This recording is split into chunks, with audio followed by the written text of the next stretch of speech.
Prezado telespectador, nesta hora você está contemplando o programa Cristo Nossa Esperança, da Missão Pentecostal Assembleia Cristã.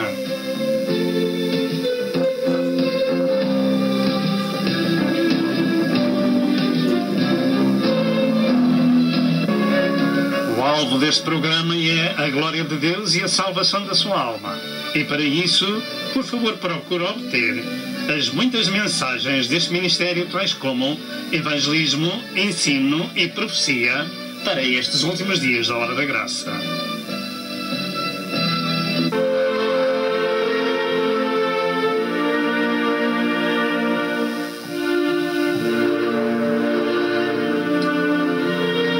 Prepare-se para o iminente evento universal que é o arrebatamento da Igreja de Cristo, a fim de evitar passar pela grande tribulação. E agora, dentro de momentos, vamos assistir à mensagem.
Glória a Deus, aleluia. Estamos na presença do Senhor para louvar e adorar e exaltar o Senhor, pois Ele é digno de ser louvado e de ser adorado, e nós damos-lhe a glória porque Ele a merece. Glória ao nome do Senhor.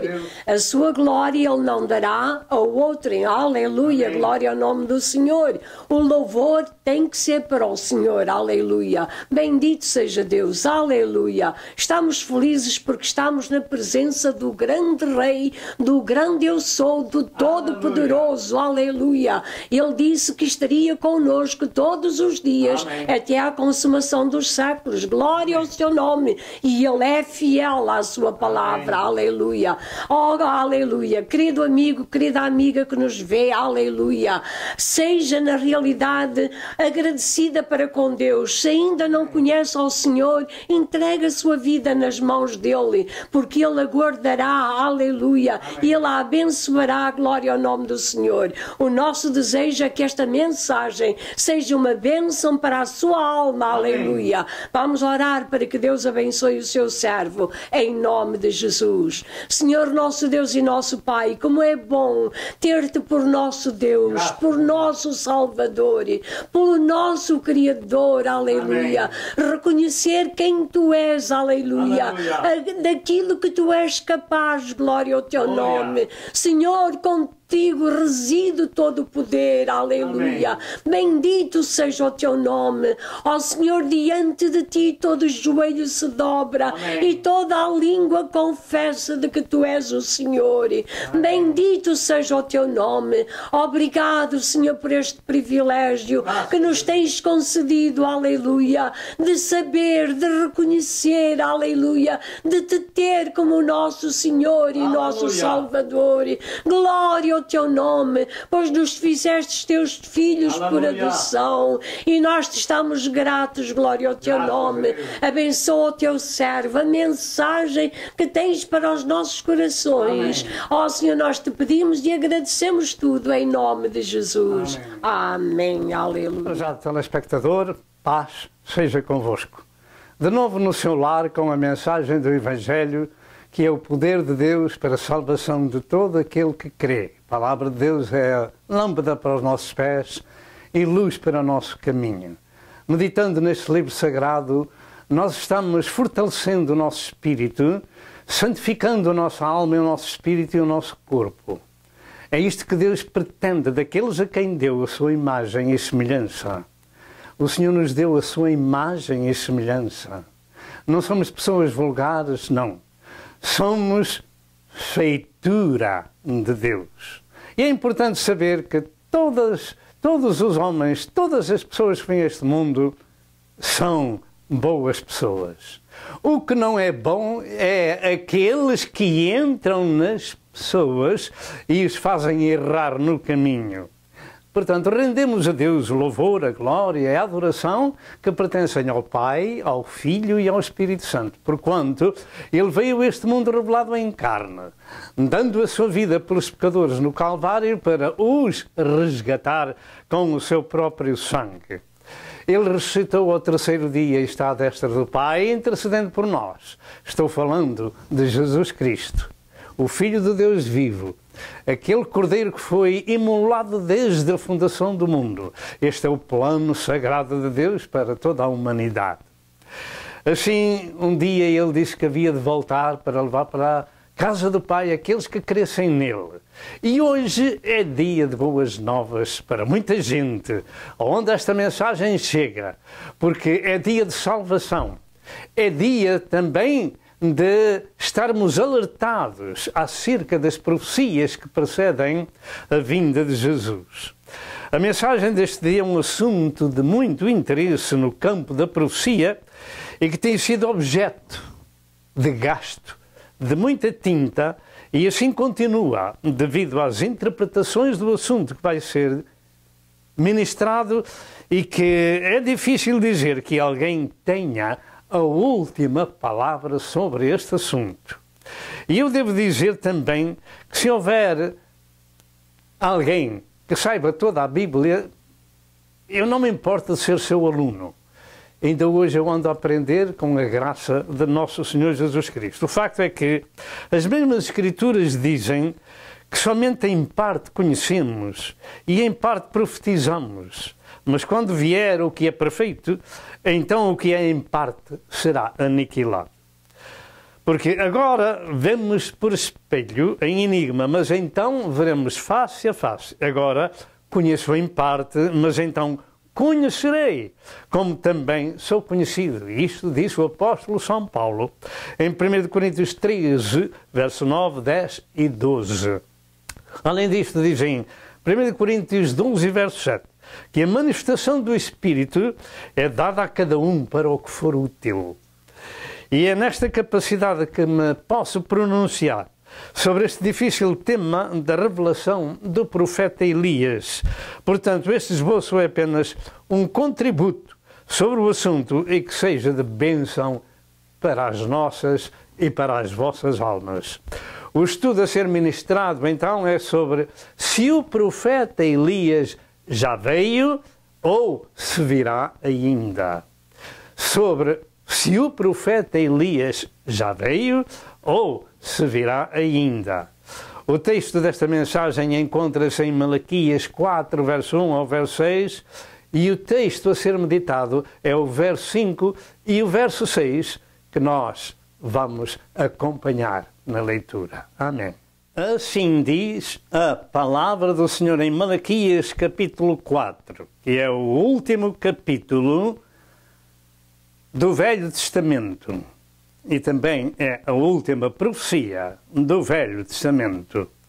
Capítulo 4, verso 1 ao verso 6 diz: Eis que aquele dia vem ardendo como forno.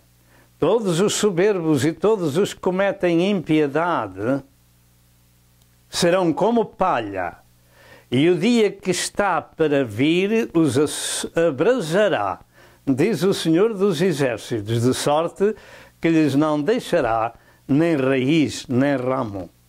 Mas para vós que temeis o meu nome, nascerá o sol da justiça, e salvação trará debaixo das suas asas. E saireis e crescereis como os bezerros do cevadouro. E pisareis os ímpios, porque se farão cinza debaixo das plantas dos vossos pés. Naquele dia que farei, diz o Senhor dos Exércitos, lembrai-vos da lei de Moisés, meu servo, o qual lhe mandei em Horebe, para todo o Israel, e que são os estatutos e juízos. E este é o texto que se segue, verso 5 e verso 6. Eis que eu vos envio o profeta Elias, antes que venha o dia grande e terrível do Senhor. E converterá o coração dos pais aos filhos, e o coração dos filhos aos pais, para que eu não venha e fira a terra com maldição. Após esta leitura, meu amado telespectador, nós temos que chegar a uma conclusão.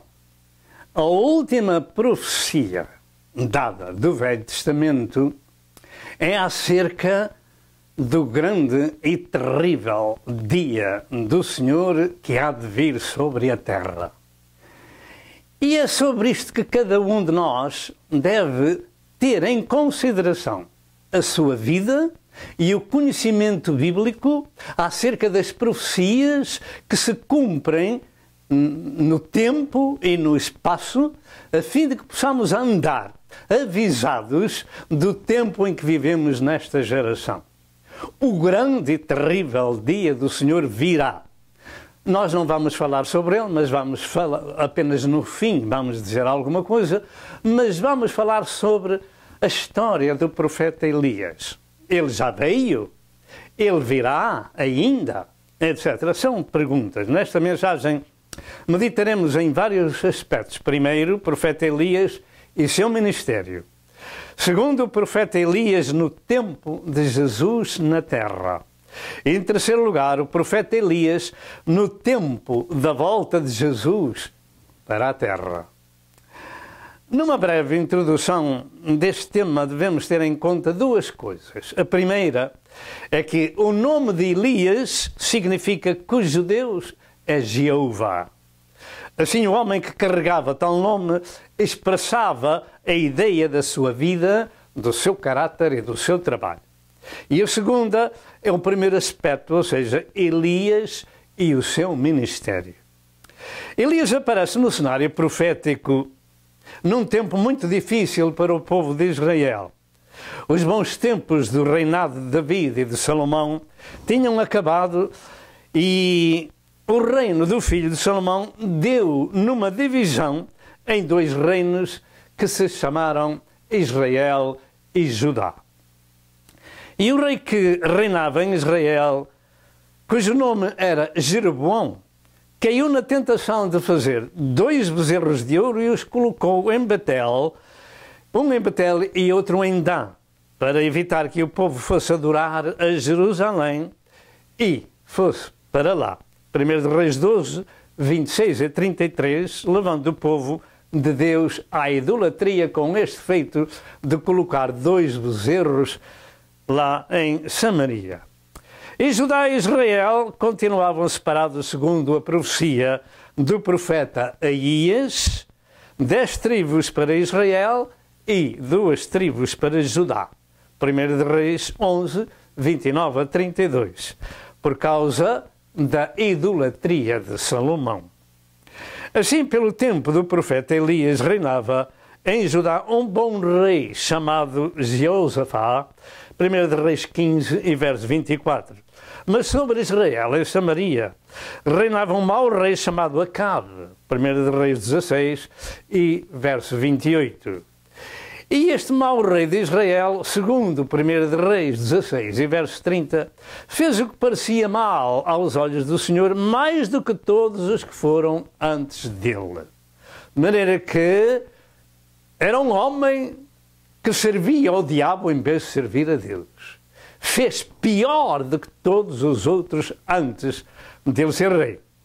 Segundo os versos seguintes, não só andou nos pecados do rei de Jeroboão, como casou com Jezabel, filha do rei dos Sidónios, serviu a Baal, um deus pagão, e fez muito mais para irritar ao Senhor do que todos os reis que foram antes dele. Será que nós podemos compreender que Deus se irrita com as nossas ações e que há de trazer o juízo sobre as nossas vidas ou sobre as nossas ações? Será que nós compreendemos que Deus também se irrita? É, pastor, mas Deus é amor, como é que Ele se irrita? Se nós estudarmos este livro sagrado, nós vamos ver que Deus não só se irrita, mas Deus se ira e Deus se vinga dos seus inimigos. É preciso conhecer as Sagradas Escrituras. Jezabel era uma filha de Satanás que adorava 2 horríveis ídolos, Baal e Asera. E esta mulher reinava em Israel e reunia à sua casa, reinava com seu marido, e reunia na sua casa 450 chamados profetas de Baal e 400 profetas de Asera, destes 2 ídolos. Portanto, eram 850. Uns eram os de Baal e outros da deusa Asera, a deusa da Síria e de Canaã, que representava, segundo eles, a fertilidade, segundo os costumes pagãos, de 1 Reis 18 e verso 19. Ora, Deus tinha comissionado este povo que tirou da terra do Egito para ser um povo diferente de todos os outros povos. Deu-lhes a lei e os profetas e esperava que o seu povo fosse um povo diferente, um povo temente a Deus, que anunciasse aos outros a grandeza, a misericórdia e a autoridade e o poder e a sapiência deste glorioso Senhor. Mas isso não aconteceu. Pelo contrário, faziam pior do que os próprios ímpios, até ao ponto que este rei de Israel casa com uma mulher idólatra que adora 2 horríveis ídolos. Pois bem, Deus não se deixa escarnecer. Aquilo que o homem semear, isso mesmo vai ceifar. E em 1 Reis 18, verso 4, esta mulher diabólica tentou matar todos os profetas do Senhor e um piedoso homem chamado Obadias conseguiu esconder 100 destes homens de Deus, escondendo-os em 2 ranchos de 50 e suportava-os com pão e água. E Deus estava realmente irritado com esta situação de Israel e do seu rei. E este profeta Elias, o homem do deserto, o homem vestido de pelos e num cinto de couro, a 2 de Reis 1 e verso 8, aparece no cenário profético de Israel nesse tempo em que a nação estava idolatrada com os seus líderes rebeldes à palavra de Deus. E assim está o mundo nestes dias. Os nossos líderes voltam as costas a Deus e depois não querem sentir o juízo que Deus envia. Porque aquilo que o homem semear, isso ceifará. Aquele que volta às costas a Deus, consecutivamente, e não tem arrependimento, porque Deus ainda, lá no capítulo 18 de Jeremias, se a minha memória está correta, ainda não escapa às nações. Aquela nação e aqueles líderes que oram e buscam a face do Senhor, o Senhor se arrepende daquilo de mal que havia de trazer sobre eles e não traz. Muito bem. E Deus enviou o seu servo a dizer a este rei que iria passar por um mau e grande juízo divino. E esse juízo era que não iria chover sobre a terra, senão segundo a palavra do profeta. 1 Reis 17 e verso 1. E a palavra do profeta era a palavra de Deus. Tal profecia deixava o rei perceber que o gado, o povo, iria morrer de fome. E, porque sem água a terra não pode produzir. E o facto é que Deus disse ao seu servo que se devia esconder, beber do ribeiro e que o Senhor sustentaria através dos corvos. 1 Reis 17, verso 2 ao verso 7. Claro que esta profecia dada ao rei de Israel o deixou irritado por alguns dias, naturalmente. Bem, aquilo é apenas do profeta. Mas a história foi de ano em ano. E o gado morria e o povo não tinha que beber e a terra não produzia. Porque os líderes eram maus aos olhos de Deus. Passados 3 anos, quando a terra estava definhada, não produzindo, naturalmente o gado estava morrendo por causa dos pecados das autoridades da nação, tendo este rei procurado o profeta Elias por todos os reinos ao redor, acerca do seu paradeiro, e não o encontrando, finalmente, Deus, ao fim de 3 anos e meio, fala com o seu servo para se mostrar a este homem. E assim vai o mundo nestes dias, com vários juízos de Deus, e eles preferem o sofrimento da pátria e do seu povo do que buscar a misericórdia de Deus. Entretanto, tinha chegado o tempo do fim do castigo. Segundo Tiago 5 e verso 17, foram 3 anos e meio sem chuva.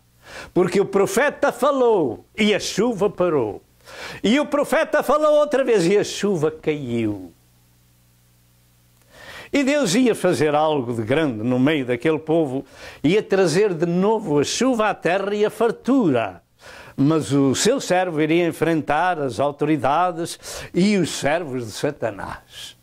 E não era fácil nem enfrentar o rei que andava procurando o servo de Deus para o matar por todo lado, ao redor dos reinos, naqueles reinos ao redor de Israel. Não o encontrando, eu faço ideia como teria ficado aquele homem em frente do profeta Elias quando o viu. Naturalmente diz: agora este homem está nas minhas mãos, eu vou matá-lo. Mas o servo de Deus tinha uma mensagem para ele. E não só para ele, também para a sua mulher Jezabel. e também para todo o povo de Israel. E tem uma mensagem nestes dias para os reis e presidentes das nações, que Deus não se deixa escarnecer. Se o homem busca ao Senhor, o encontra, mas se o deixa, Deus o deixa também. E os juízos virão sobre as suas vidas, sobre as suas terras e sobre os seus povos. E a palavra do Senhor veio a Elias dizendo: vai mostrar-te a Acabe, porque eu darei chuva sobre a terra. 1 Reis 18 e verso 1. E Elias, ciente de que Deus ia cumprir aquilo que falou, como cumpriu 3 anos e meio antes. Deus é magnificente. Deus é a verdade. Deus é o que para a chuva e comanda a chuva. É aquele que manda o sol e também o pode retirar. É aquele que manda as nuvens e acaba com elas. É aquele que diz: eu sou o Senhor e fora de mim não há outro Salvador nem outro Senhor. E o servo de Deus tinha uma mensagem de acusação contra o rei e, parafraseando, disse: tu e a casa de teu pai são a causa desta seca e desta desgraça. Tu e a casa de teu pai, e hoje é da mesma forma, tu e todos os outros que governam este mundo, virados de costas para Deus, são a causa das dificuldades que vão vir sobre este mundo, particularmente nesta última profecia do dia do Senhor, que será um dia horrendo, um dia de sofrimento sem igual. Mas quem busca ao Senhor, quem pede misericórdia, tu e a casa de teu pai, é a causa desta desgraça sobre a pátria, porque deixaste os mandamentos do Senhor e seguiste a Balaim. A Balaim. Quando o homem volta as costas a Deus, ele serve a outro Senhor. Só serve o inimigo de Deus, serve a Satanás, serve a idolatria, serve a humanidade. E é isso que nós hoje temos no mundo. Hoje o humanismo acabou por se transformar em transhumanismo. E cada vez estamos em pior situação, e cumpre-se também aquilo que Jesus Cristo disse, que estes dias seriam semelhantes aos dias de Noé e aos dias de Lot. Vivemos dias que precedem o grande e horrível dia do Senhor. E quem é que se vai arrepender? Não há ninguém que queira tomar sobre si a responsabilidade das dificuldades do povo sem trabalho, sem pão, ficando sem as suas próprias casas, sem as suas próprias coisas. Mas ninguém quer tomar a responsabilidade. Mas o servo de Deus tinha uma acusação: tu e a casa de teu pai são os culpados disto. Ora, falando assim para um rei ou para um presidente, é preciso ter coragem.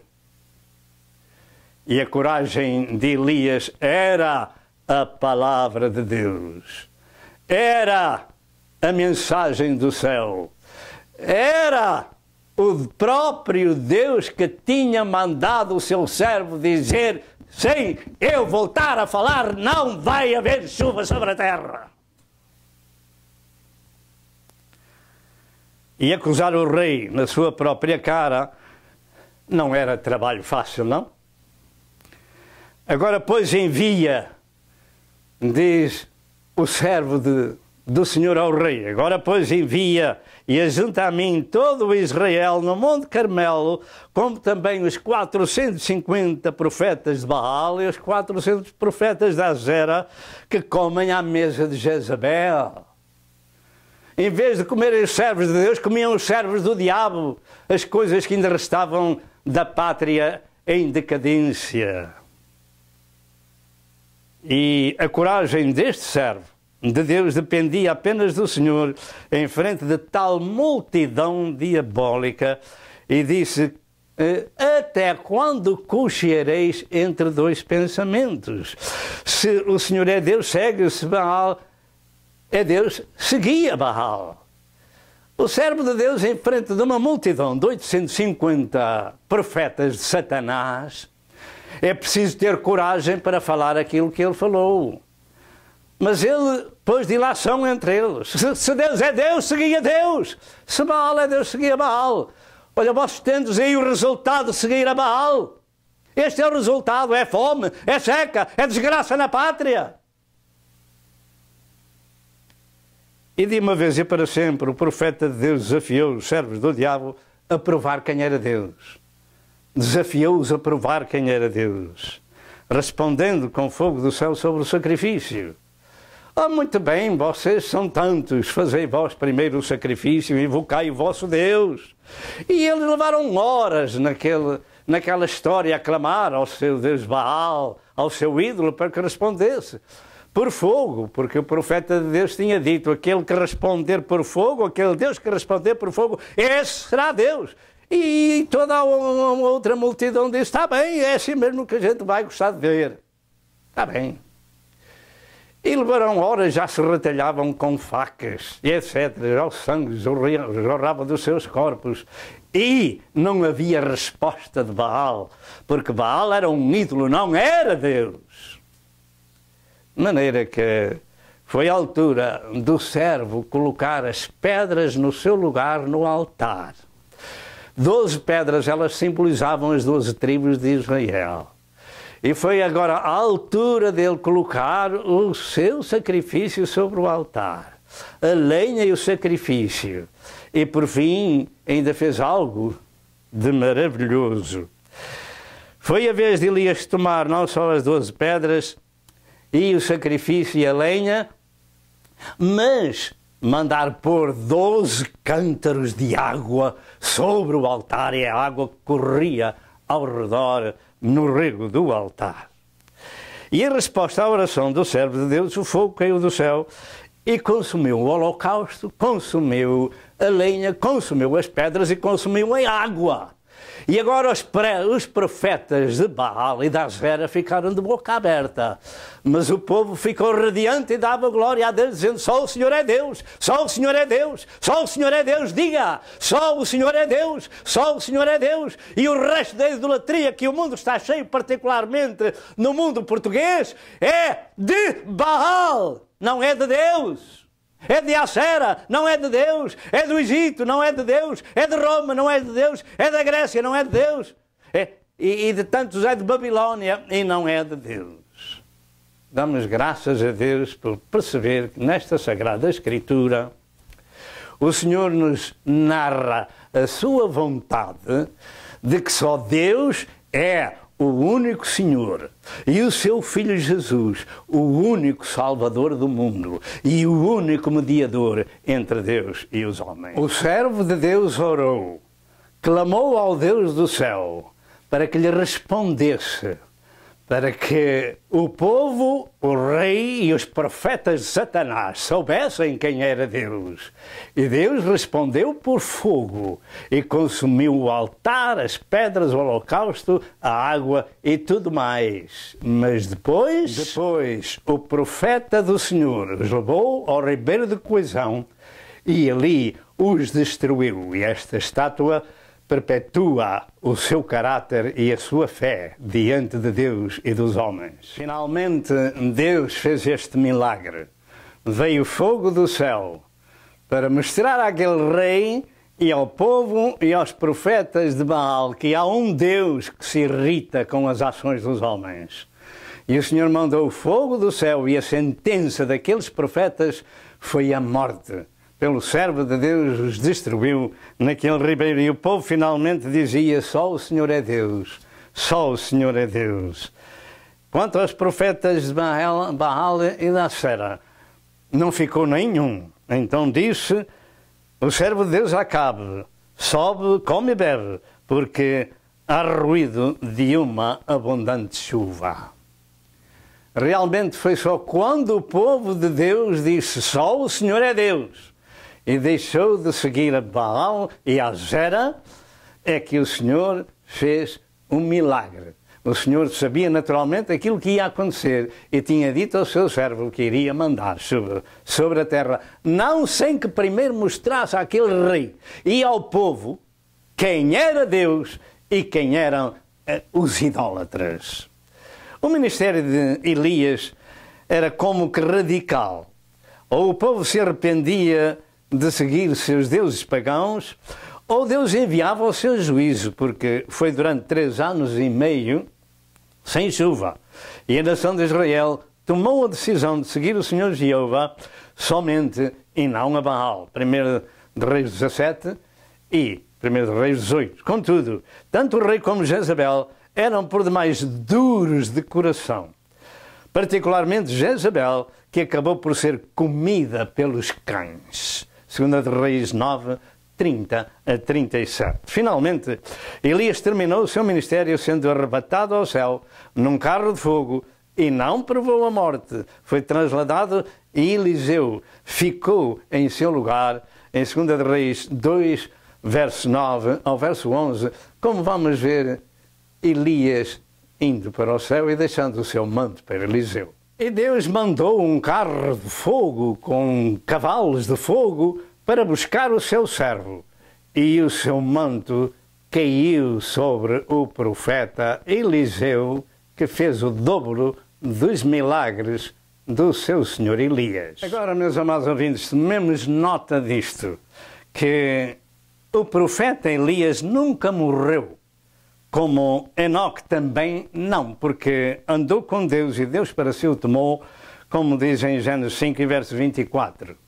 Portanto, este homem, ou estes 2 homens, melhor dito, nunca morreram fisicamente. Portanto, vamos ter isto em consideração, porque mais tarde nós falaremos um pouco mais sobre o assunto. Segundo lugar, o profeta Elias, no tempo de Jesus na terra, e exceções à regra divina acerca da morte. E exceções à regra divina acerca da morte.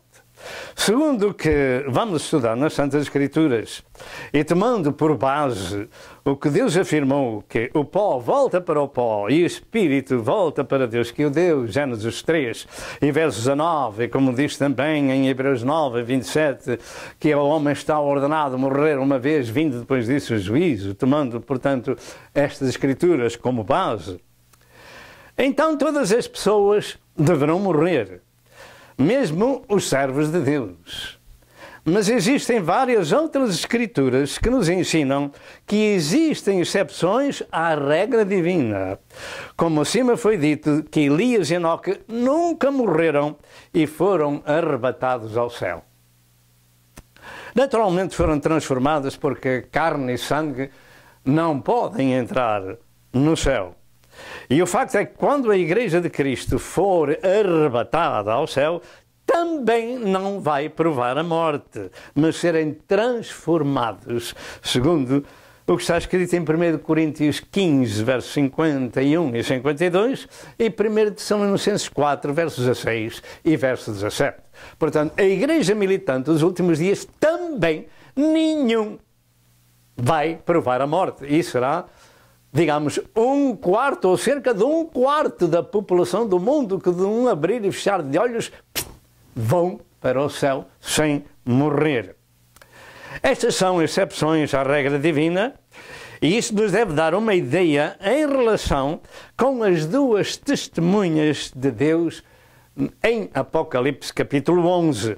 Porque se não houvessem estas exceções à regra divina, então estas 2 testemunhas seriam Enoque e Elias, os quais nunca provaram a morte, e estes vão ser mortos e ressuscitar. Portanto, há exceções, e vão ser mortos pelo Anticristo.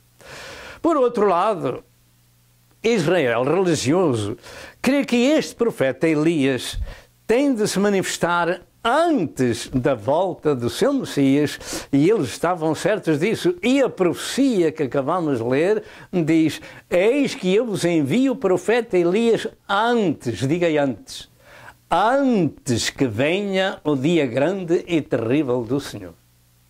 Portanto, eles estavam certos de que o profeta Elias viria antes da manifestação do Messias. Por outro lado ainda, está a Igreja de Cristo em algumas dificuldades de interpretação das profecias relativas ao seu arrebatamento para o céu, e isto é, que será arrebatada ou antes, ou no meio, ou depois da grande tribulação. Também aqui há dificuldades, e eu creio que a Igreja vai ser arrebatada antes da grande tribulação, e temos muito material na internet que todos podem ver, e não vamos repetir o assunto aqui. Jesus disse que o profeta Elias já veio.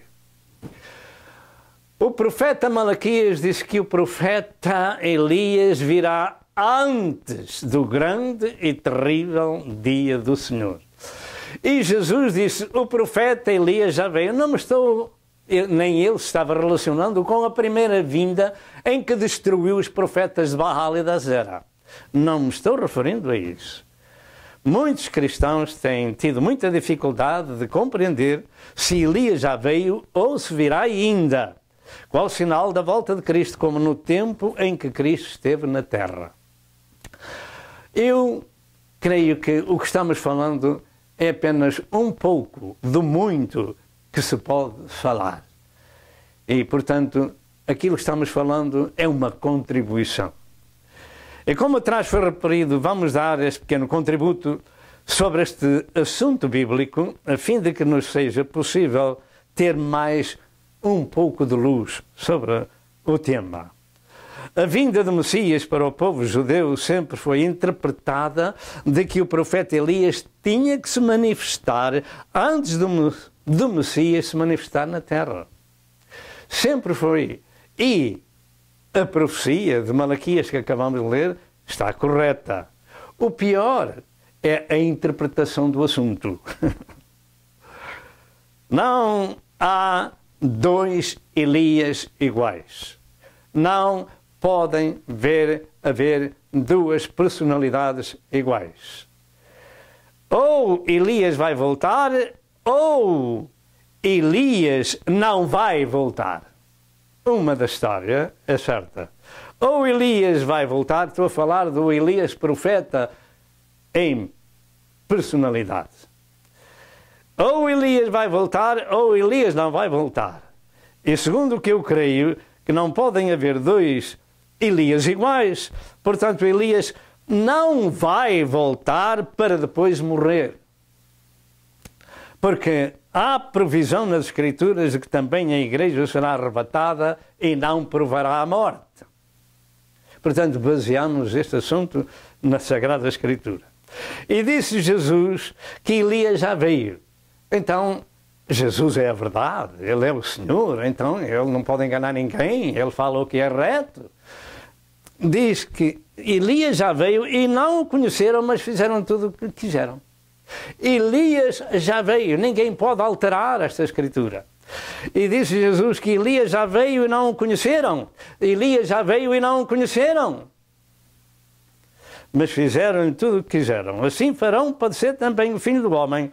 E este Elias não era o Elias do passado que temos vindo a falar, mas sim João Batista, como os discípulos entenderam em Mateus 17, 10 a 13. Então fica claro que o Elias que os judeus religiosos esperavam não era o Elias, mas sim João Batista. Mas segundo a revelação do anjo Zacarias, no templo este João Batista veio no espírito e virtude de Elias. E aqui é que é o problema.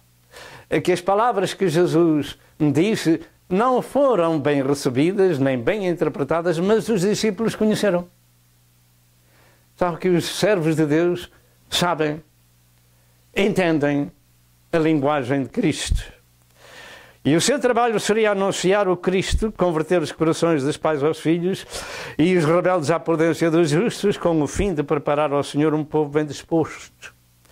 Disse o anjo em Lucas 1, verso 13 ao verso 17. Portanto, João Batista viria na virtude e espírito de Elias.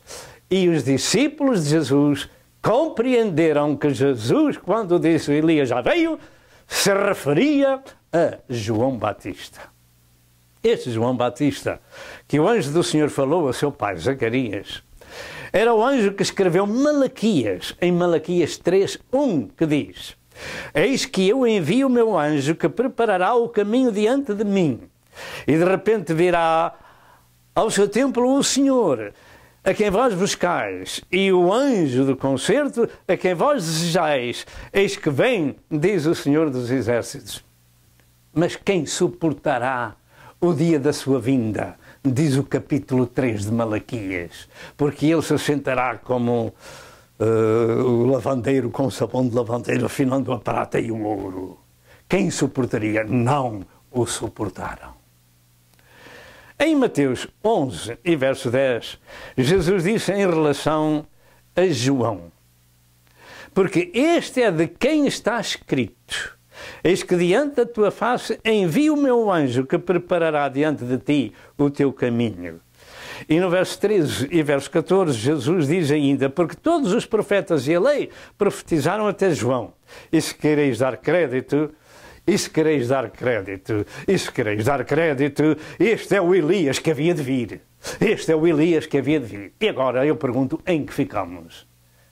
Elias já veio ou virá ainda? Os judeus estão certos neste tempo presente ou estão errados? Os judeus do passado estavam certos, mas não compreenderam a Escritura. Ora, vindo João no espírito e virtude de Elias, não era o próprio Elias, mas um homem com o caráter do passado de Elias. E em Marcos 9, 11 a 13, em referência ao mesmo assunto, Jesus disse, e interrogaram-no dizendo: porque dizem os escribas que é necessário que Elias venha primeiro? E respondendo ele, disse-lhe: em verdade, Elias virá primeiro e todas as coisas restaurará. E como está escrito do Filho do Homem, que ele deva padecer muito e ser aviltado, digo-vos, porém, que Elias já veio e fizeram tudo o que quiseram, como dele está escrito. Portanto, o Elias que os judeus esperavam antes do Messias já veio e não conheceram, como disse Jesus. Isto é aquilo que eu entendo das Santas Escrituras. E João pregava no deserto o batismo do arrependimento e chamava raça de víboras. Quem vos ensinou a fugir da ira futura? Qual era essa ira futura? É este dia que vem a caminho, horrível e tremendo. E não só. E a ira futura, depois, no outro lado da vida. De maneira que o Elias já veio e não o conheceram. Portanto, o Elias que os judeus esperavam antes do Messias já veio e não o conheceram, como disse Jesus.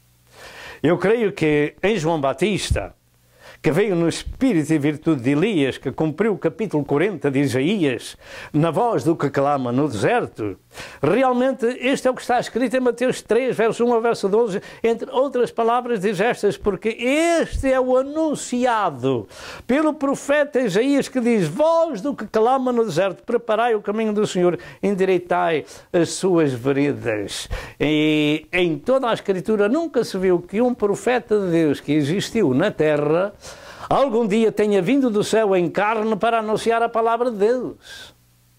Mas sabemos que os anjos se podem transformar em carne e comer como os homens comem, etc. Mas em relação com os profetas de Deus não existem tais revelações, a não ser os seres espirituais, como no Monte da Transfiguração, onde Jesus se manifestou, no Monte da Transfiguração, com aqueles três servos de Deus, Pedro, Tiago e João. Portanto, Jesus identificou João Batista como o Elias que havia de vir no seu espírito e virtude e não na sua pessoa. Elias já veio e fizeram tudo o que quiseram. Cortaram-lhe a cabeça. Marcos 6, 24 a 29. Elias já veio e não o conheceram, então os discípulos entenderam que lhe falava de João Batista. E João Batista dizia a Herodes: não te é lícito possuires a mulher do teu irmão. E por essa causa ficou sem a cabeça. E agora surge uma pergunta: será que nós também entendemos isto? que Elias já veio? E quem era este Elias? Sim, este Elias era João Batista, que veio no espírito e virtude do seu antecessor, de Elias, como explicou o anjo em Lucas 1, e verso 17. Mas fiquemos bem cientes de que João Batista não era Elias reencarnado de maneira alguma, porque isso não existe reencarnação. Até porque o próprio João disse que não era o Elias. Ele próprio disse que não era o Elias. Em João 1, 19 a 23 diz: e este é o testemunho de João, quando os judeus mandaram de Jerusalém sacerdotes e levitas para que lhe perguntassem: quem és tu? E confessou e não negou, confessou: eu não sou o Cristo. Perguntaram-lhe: então quê? És tu Elias? E disse: não sou. És tu profeta? Não sou. Disse-lhe: quem és então? Para que demos resposta àqueles que nos enviaram: que dizes de ti mesmo? E disse: eu sou a voz do que clama no deserto. Endireitai o caminho do Senhor, como disse o profeta Isaías. E como atrás foi mencionado, João cumpriu o capítulo 40 do livro de Isaías. E veio preparar o caminho do Senhor e levar o povo ao arrependimento. Por isso ele batizava, e foi chamado esse batismo o batismo do arrependimento, que nada tem a ver com o batismo que Jesus mandou e se instituiu no nome do Pai, do Filho e do Espírito Santo. Era o batismo do arrependimento e o povo chegava-se a Deus. Claro que muitos daqueles que eram senhores da religião se converteram, outros, porém, não. Portanto, quando Jesus disse que Elias já veio, não foi no seu aspecto físico do próprio profeta, mas no espírito e virtude desse profeta. Entretanto, tem sido muitos que afirmam que o Elias já está na terra pregando. Isso a gente até vê na internet.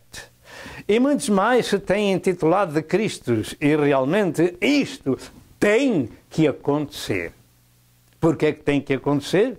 Porque Jesus disse que surgiriam muitos falsos Cristos e muitos falsos profetas, e que fariam tão grandes sinais e prodígios que, se possivelmente fora, enganariam até os escolhidos. Mateus 24, verso 24.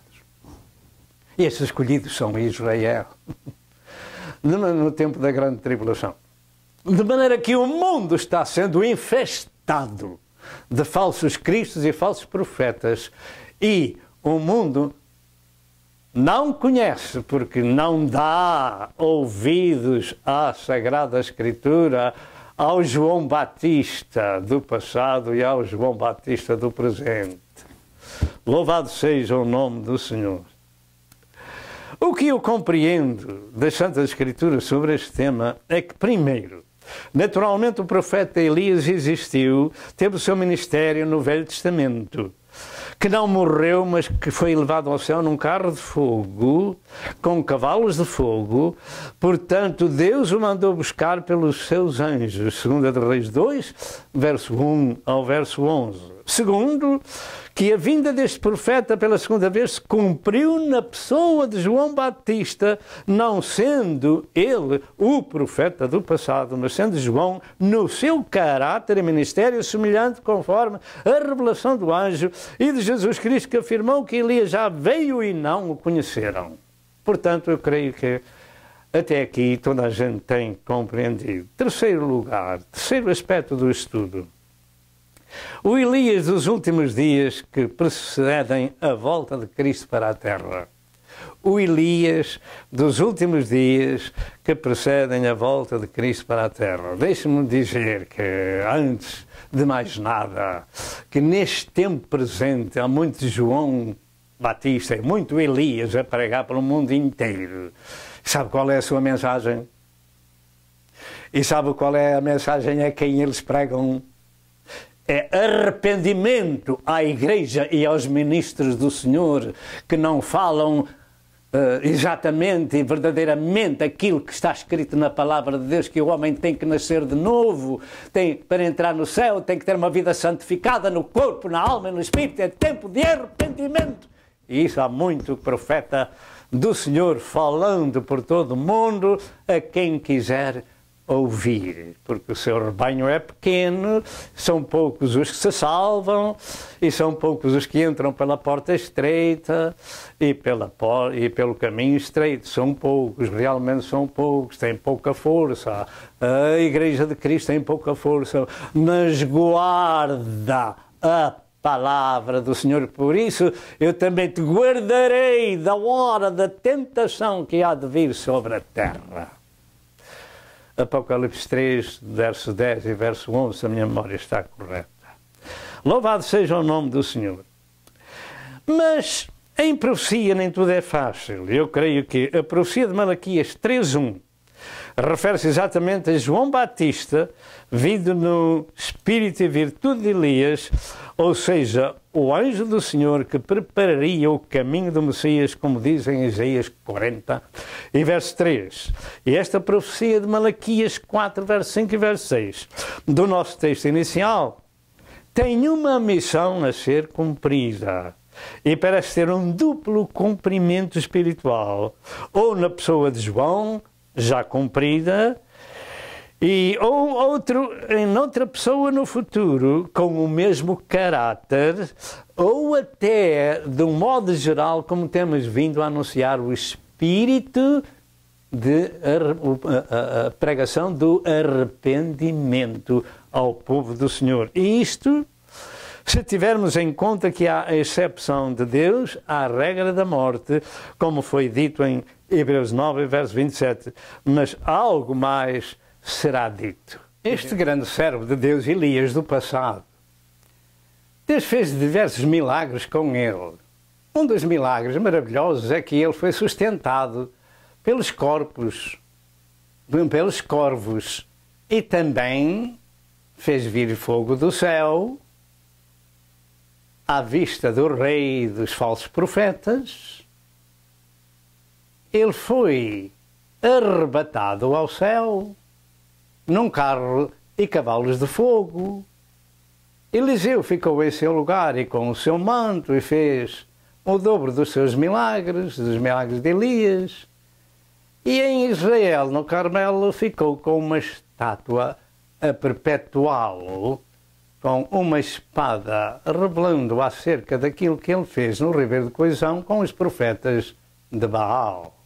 Assim como a Bíblia nos fala que há exceções à regra geral da morte, está ordenado ao homem morrer uma vez, vindo depois disso o juízo, mas há exceções, como já vimos na história de Enoque e de Elias. E também a Igreja militante dos últimos dias, como já temos falado atrás, vai ser arrebatada e também não vai provar a morte. 1 Coríntios 15, 51 e 52 e 1 Tessalonicenses 4, 15 a 17. Contudo, Deus é soberano, Senhor, e pode fazer o que entender, e pode fazer com que o seu profeta do passado volte ao povo e para o preparar para receber o seu Messias outra vez e apareça na terra com um corpo glorificado. Deus é poderoso para fazer isso. Isso é apenas uma ideia, porque não baseio isto, senão naquilo que chegamos à conclusão de que Jesus Cristo disse que o profeta Elias já veio. Portanto, Deus é poderoso para fazer mais do que sabemos pedir ou pensar. Então se cumpriria literalmente a profecia de Malaquias 4, verso 5 e verso 6, porque esta profecia afirma que o profeta virá antes que venha o grande e terrível dia do Senhor. Portanto, é relacionado com o tempo do fim. E convertendo o coração dos pais aos filhos e o coração dos filhos aos pais, mas este tempo do fim já começou com a vinda de Jesus. E aqui temos outra dificuldade para podermos entender tudo na Bíblia. Creio que no princípio eu disse que em parte sabemos e em parte profetizamos, etc, etc. E este assunto de converter o coração dos pais aos filhos e dos filhos aos pais tem sido objeto de várias interpretações. Uns afirmam que nesta conversão estão as famílias de todos os cristãos de todo o mundo com um grande reavivamento antes da vinda de Jesus. E eu pergunto, se haverá realmente um grande reavivamento ou se haverão tempos difíceis para o cristianismo? Em que é que nós poderemos ficar sobre este assunto? Porque o que eu entendo nas Escrituras é que para o fim dos dias eles serão trabalhosos para a Igreja. Se são trabalhosos para a Igreja, 2 Timóteo 3, verso 1 e 9, até ao verso 9, e estas Escrituras falam da apostasia, como nos adverte também em 1 Timóteo 4, verso 1, será que Deus vai em paralelo fazer o reavivamento e haver ao mesmo tempo tempos difíceis? A Deus pertence a última palavra. Mas segundo aquilo que vemos que os últimos dias são de apostasia, então eu me estou inclinando mais para esse tempo difícil para os crentes se manterem no caminho do Senhor. Por outro lado, tem-se afirmado que esta conversão do coração dos pais aos filhos e dos filhos aos pais é uma união espiritual de judeus e cristãos, porque Abraão é o pai da fé, como diz em Romanos 4, verso 16. Eu creio que esta profecia deverá ser apenas relacionada com o povo judeu. Será apenas relacionada com o povo judeu, levando a nação judaica a crer de uma só forma a nível nacional, preparando o povo para receber o seu Messias. E se o profeta Elias virá com um corpo glorificado ou não, é apenas uma ideia, uma sugestão. Louvado seja Deus, porque em Ezequiel 37, verso 22, diz que Israel nunca mais se dividirá em dois reinos ou duas nações. Portanto, é possível que estes pais e filhos se relacionem apenas com o povo judeu. Mas o verso 5 desta profecia aponta para o tempo que precede o grande e terrível dia do Senhor. E aqui temos o problema. Esta profecia diz que precede o grande e terrível dia do Senhor.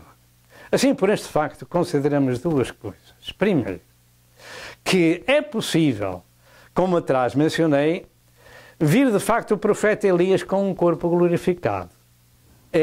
Será possível.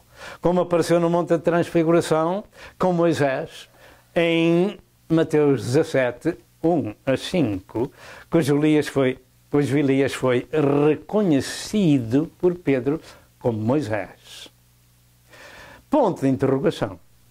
Ou ainda que toda esta profecia já esteja cumprida. Ou ainda que toda esta profecia já esteja cumprida no tempo de João Batista e que antes do grande e terrível dia do Senhor seja ligado num espaço de tempo que para o Senhor, por exemplo, é como 1000 anos como um dia e um dia como 1000 anos. 2 Pedro 3 e verso 8. Ou ainda que este antes do grande e terrível dia do Senhor poderá ser entendido como o fim da era da graça e nesse tempo, nesse espaço de tempo de Deus, visto que um dia para o Senhor é como 1000 anos e 1000 anos como um dia. Ora bem, porque finalmente o fim já está, ou já começou com a vinda de Jesus pela primeira vez e no ministério dos apóstolos. Eu vou repetir, finalmente o fim já começou com a vinda de Jesus pela primeira vez em ministério dos apóstolos. O facto é que 1 Pedro 4, verso 7 diz que já está próximo o fim de todas as coisas. Portanto, sede sóbrios e vigiai. Se há 2000 anos Pedro falava desta forma e hoje estamos aqui ainda esperando que o Messias venha, então, será que toda a gente sabe tudo? E eu continuo a dizer, continuo a aprender. E em 1 João 2, versos 8 diz, filhinhos, é já a última hora. Então, um diz que está já no tempo do fim. Outro diz que já está na última hora. Pergunto, em que ficamos? Em Hebreus 1, em verso 1 diz, havendo Deus falado muitas vezes e de muitas maneiras aos pais pelos profetas, a nós falou-nos nestes últimos dias pelo Filho. Ora, já havia últimos dias na manifestação do Filho de Deus na Terra pela primeira vez e estamos nos últimos dias nestes tempos. Bem, deixe-me dizer que eu, particularmente, e muitos milhões à face da Terra, creio que estamos mesmo nos últimos dias que precedem o arrebatamento da Igreja de Cristo. Porque agora nós temos profecias em frente aos nossos olhos. Esta é uma geração de privilegiados. Daqueles que creem e entram num privilégio sem igual. Porque as gerações do passado, dos séculos passados, gostariam de ver Israel ressuscitado na sua terra. E nunca viram. Mas isso aconteceu a 14/5/1948. Portanto, os últimos dias e última hora e tempo do fim já começaram com a primeira vinda de Jesus. E não nos pertence saber os tempos, ou as estações que o Pai estabeleceu pelo seu próprio poder, como diz em Atos 1 e verso 7. Portanto, este tempo antes do grande e terrível dia do Senhor pode estar apenas para Deus ligado por 2 dias. Um dia como 1000 anos, 1000 anos como um dia. Contudo, eu creio que esse tempo está sobre nós neste tempo presente, devido ao facto do cumprimento de 3 importantes profecias. Quais são? Primeiro, a restauração de Israel na terra prometida. Ezequiel 36 e 37, além de outras profecias. Segundo, como o Império Romano restaurado na Europa, de Daniel 2 e Daniel 7. Nunca se viu tal coisa depois da queda do Império Romano, que se retalhou em diversas nações do Este e do Oeste. Mas a partir do 1 de 1993, estas profecias de Daniel 2 e Daniel 7 começaram a ser cumpridas para o Império Romano restaurado, ou seja, a Europa reunificada. E em terceiro lugar, como os acontecimentos destes dias comparados com os dias de Noé e Lote em Lucas 17, 26 a 30. Portanto, por estas 3 profecias, eu creio que estamos mesmo vivendo os últimos dias. Por outro lado ainda, existe outra escola de ensino que, como Enoque e Elias nunca morreram, então esses homens de Deus voltariam a ter de novo o seu corpo de carne para poderem morrer. Segundo Hebreus 9, verso 27. E não seriam as 2 testemunhas do Apocalipse, e então seriam as 2 testemunhas do Apocalipse capítulo 11, porque eles vão morrer. Realmente haverão 2 profetas que vão pregar em Jerusalém no tempo da grande tribulação, e pregarão por 1260 dias, ou seja, 3 anos e meio, vestidos de sacos. Estes são as 2 oliveiras e os 2 castiçais que estão diante do Deus da terra. E este diante do Deus da terra é na terra ou no céu? Ponto de interrogação. Se houver alguém que me possa dar uma resposta, eu agradeço. Eu creio que esse tempo é a primeira metade da semana da grande tribulação e que, findo esse tempo da sua profecia, o anticristo os vai vencer e matar e não permitirá que sejam sepultados, e por 3 dias e meio todo o mundo, pela televisão, vai ver os seus corpos mortos em Jerusalém. Durante 3 anos e meio eles vão atormentar o povo de Israel, levando-os ao arrependimento, e também o mundo inteiro que os verá através da televisão. A pregação desses servos de Deus irão atormentar o mundo com a sua pregação, mas que, findo esses 3 anos e meio, Deus lhes enviará o seu Espírito de vida, e entrando neles se porão em pé, e grande temor virá sobre aqueles que os virem, e eles subirão ao céu à vista das pessoas. Quer dizer que eles morreram, os seus corpos ficaram ali por 3 dias e meio, o anticristo não permitirá que eles sejam enterrados ou sepultados, os seus espíritos foram para Deus, mas passados 3 dias e meio o Senhor enviará o seu espírito de vida que saiu deles e entrará de novo nessas pessoas, nesses 2 profetas, e vão ressuscitar. Contudo, neste aspecto do ensino profético existem 3 coisas a considerar. A primeira é que, então, Daniel 9, verso 27 se cumpriria também nestes 2 homens de Deus. Segunda, é que a igreja militante dos últimos dias, que não vai morrer, mas que é transformada, e então seria um caso totalmente diferente, digamos, a única exceção da Bíblia. Terceiro, é que estes dois profetas têm poder de fechar o céu para que não chova, e poder sobre as águas para convertê-las em sangue. E se alguém lhes fizer mal, fogo da sua boca sairá e devorará os seus inimigos. E tem poder para ferir a terra com toda a sorte de pragas. E os profetas do passado que fizeram estas coisas foram Moisés e Elias. Êxodo 8, verso 9 e verso 10. Êxodo 8, capítulo 9 e capítulo 10. E 1 de Reis, capítulo 18. E 2 de Reis, capítulo 1, etc. Portanto, os servos do passado que fizeram este tipo de coisas, que em Apocalipse 11 está escrito, foram Moisés e Elias. Mas Elias nunca morreu, mas Moisés morreu. Deus lhe fez o próprio funeral. Assim, sobre este assunto do profeta Elias vir, ele já veio pela primeira vez no Velho Testamento. E sobre a segunda vinda, Jesus disse que ele já veio, mas na pessoa de João Batista, com o caráter de Elias. E sobre se ele virá pela terceira vez, eu creio que a resposta final pertence a Deus.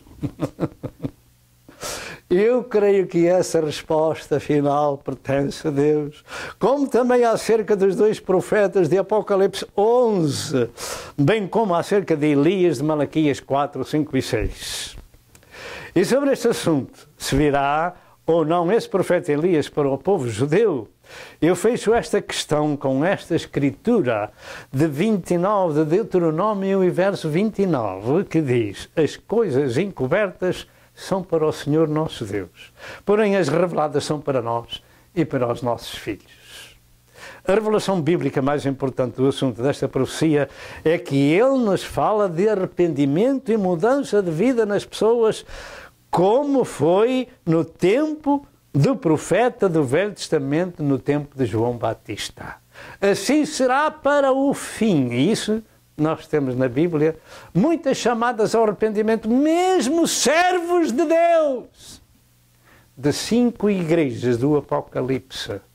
Então, 5 ministros, 5 pastores, chamados anjos das igrejas do Apocalipse, precisam de arrependimento? É isso que nós temos no mundo nestes dias.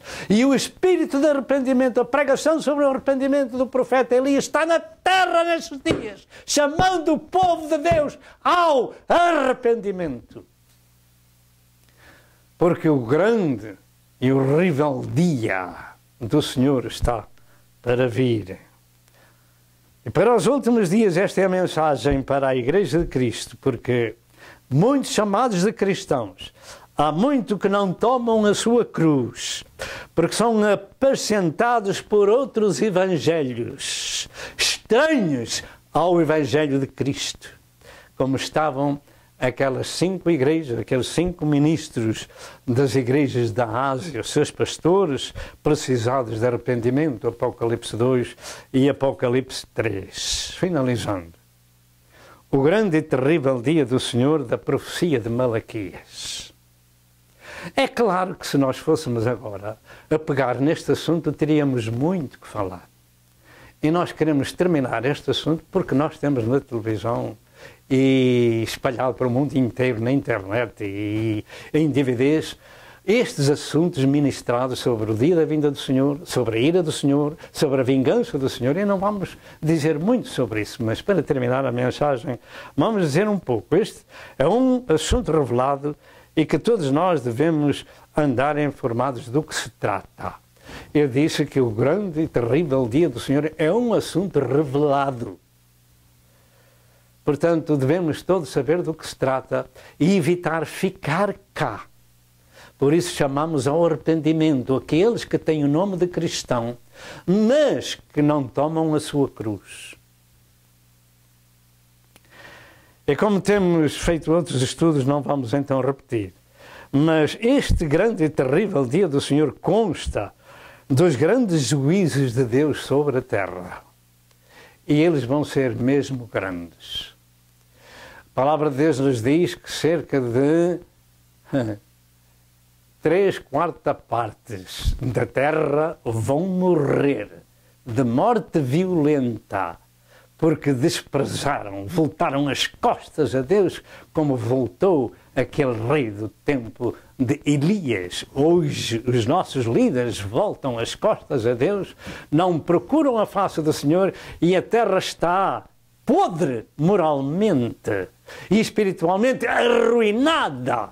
E graças a Deus por aqueles que são chamados as ovelhas do pasto de Cristo, que tomam a sua cruz e seguem o seu Senhor. O grande e terrível dia do Senhor, eu creio que será no tempo da grande tribulação, após o arrebatamento da igreja para o céu.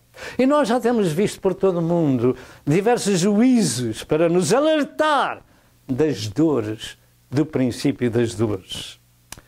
E também creio que, como surgem essas primeiras dores de parto a uma mulher que espera dar à luz uma criança, também os indícios desse grande e terrível dia do Senhor já se estão manifestando nos primeiros juízos de Deus sobre a terra, de Mateus 24, capítulo 24, verso 1 ao verso 8, na história das guerras, rumores de guerras, fomes, pestilências, terremotos, etc.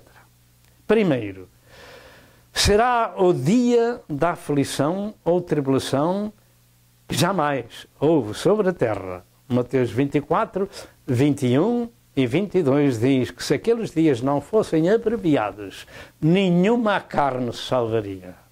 Segundo, será o dia da vingança de Deus. Jeremias 46 e verso 10 e 2 Tessalonicenses 1, verso 7 e verso 8. Tente conhecer quem é Deus, o Deus da Bíblia, porque há muitos deuses por aí de trazer por casa, de idolatria, como no tempo do profeta Elias. Tente saber quem é Deus, o Deus do céu, o Deus que manda parar a chuva e que manda a chuva. Tente saber quem é este Deus que se manifestou em carne, na pessoa de Jesus, mostrando ao mundo o amor com que amou a humanidade, dando a sua vida em prol e salvação da humanidade, e que a humanidade volta às costas, em vez de lhe voltar a face, e com humildade buscar de Deus a sua misericórdia. Terceiro, será o dia da assolação do Todo-Poderoso. Isaías 13 e verso 6, e Joel 1 e verso 15. Quarto, será um dia de tristeza e de trevas espessas. Joel 2, verso 1 e verso 2.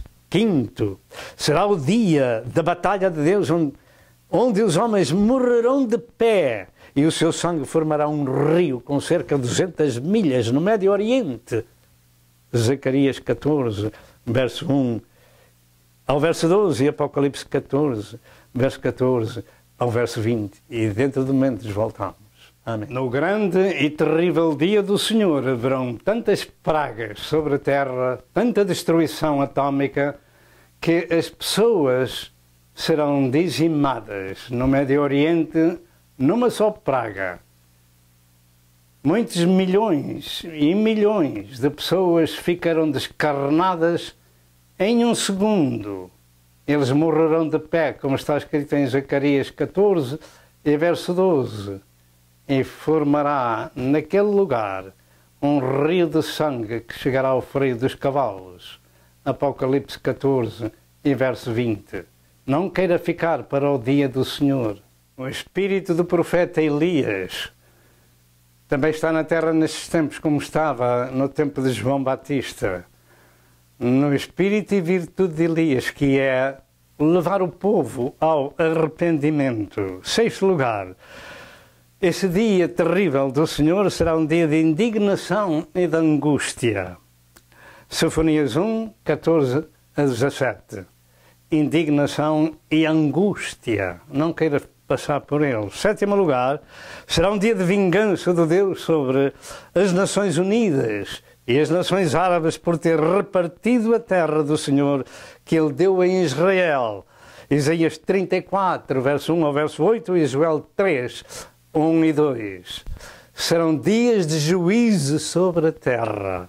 Não queira ficar para esse tempo. E em oitavo lugar, esse dia do Senhor será como no dizer de Amós, no capítulo 5, versos 8 ao verso 20, que será como que um homem que foge de um leão e se encontra com ele o urso. Vamos ver. Como diz a Escritura Sagrada, o grande e terrível dia do Senhor é como se um homem fugisse do leão e se encontrasse com ele o urso. Amós 5 e verso 19. Você quer ficar para esse tempo? Esse é o grande e terrível dia do Senhor. Meus amados ouvintes, nós temos feito o nosso melhor para trazer este assunto do Elias, já veio ou se virá. Importa saber que esta profecia do Velho Testamento, a última profecia, se relaciona com graves problemas sobre a terra e que nós temos o princípio desses problemas nos juízos que têm aparecido em diversas partes do mundo e particularmente nos Estados Unidos da América do Norte. E nós queremos terminar este assunto do profeta Elias dizendo algumas palavras de interesse geral para todos nós. Primeiro, no amor de Deus para com os pecadores. Porque Deus amou o mundo de tal maneira que deu o seu Filho unigênito para que todo aquele que nele crê não pereça, mas tenha a vida eterna. Porque Deus enviou o seu Filho ao mundo não para condenar o mundo, mas para que o mundo fosse salvo por ele. Ora, Jesus é o único Salvador e é o único mediador entre Deus e os homens. Portanto, nós precisamos buscar em primeiro lugar a salvação com arrependimento e com confissão a Deus dos nossos pecados, pedindo a Deus a sua misericórdia, e Deus é grande e poderoso para nos perdoar os pecados. Louvado seja o nome do Senhor. Segundo, nós precisamos de nos santificar no corpo, na alma e no espírito. Porque está escrito que sem santificação ninguém verá a Deus. Então o que devemos fazer? Devemos buscar a misericórdia do Senhor, deixar o mundo e o que no mundo há e procurar agradar àquele que deu o seu Filho na cruz do Calvário e saber do seu caráter e daquilo que Ele ministra aos nossos corações nestes dias antes do grande e terrível dia do Senhor, que é o arrependimento e santificação. E também devemos compreender que estamos às portas da vinda de Jesus para o arrebatamento da Igreja e que num abrir e fechar de olhos isso vai acontecer. 1 Coríntios 15, verso 50 ao verso 52. E agora eu pergunto qual é a sua situação. Naturalmente há muito cristão que tem deixado a sua cruz, mas Deus é poderoso para os levantar e para tomarem alento de novo. E esta mensagem chega ao seu lar com esse propósito. E que Deus vos abençoe. Vamos fazer uma oração por aqueles que necessitam de salvação e por aqueles que necessitam de reconciliação com Deus. Pai Santíssimo, em nome de Jesus Cristo, nosso Senhor, nós te agradecemos o tempo que estivemos ministrando a Tua Palavra. Queremos que no tempo oportuno todas as coisas vão ter o seu cumprimento. E também sabemos que só em parte sabemos e em parte profetizamos. E damos graças a Deus por aquilo que sabemos, porque foi isso que o Senhor nos mandou dar ao mundo. Ide por todo o mundo e pregai o Evangelho a toda a criatura. Quem crer e for batizado será salvo, quem não crer será condenado. E este Evangelho será pregado em todo o mundo em testemunho a todas as gentes e depois virá o fim. E nós estamos no tempo desse fim. Senhor, tem misericórdia do povo que me ouve. Se precisam de salvação, que o Senhor lhes perdoe. Se precisa de reconciliação, que o Senhor os reconcilie. Nós oramos a Deus em nome de Jesus Cristo, nosso Senhor. Amém e amém. E agora, se você precisa de encontrar a Cristo na sua área, procure uma igreja evangélica onde se ministra o novo nascimento espiritual. E dê o seu coração a Jesus antes que seja tarde demais. Que o Senhor vos abençoe e até outra vez, se Deus quiser. Amém e amém.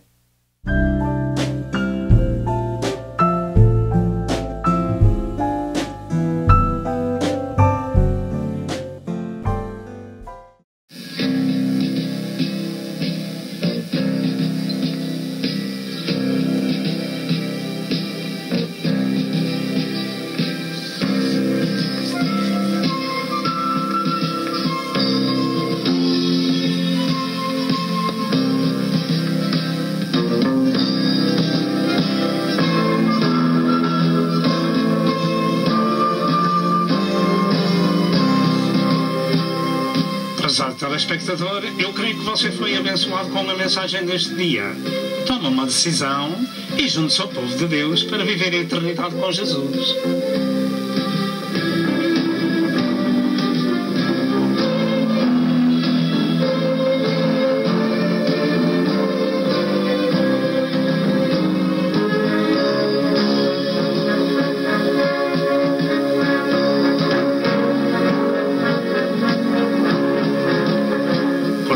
Telefone para Pastor Sousa. Que Deus o abençoe e até ao próximo programa, se assim Deus o permitir.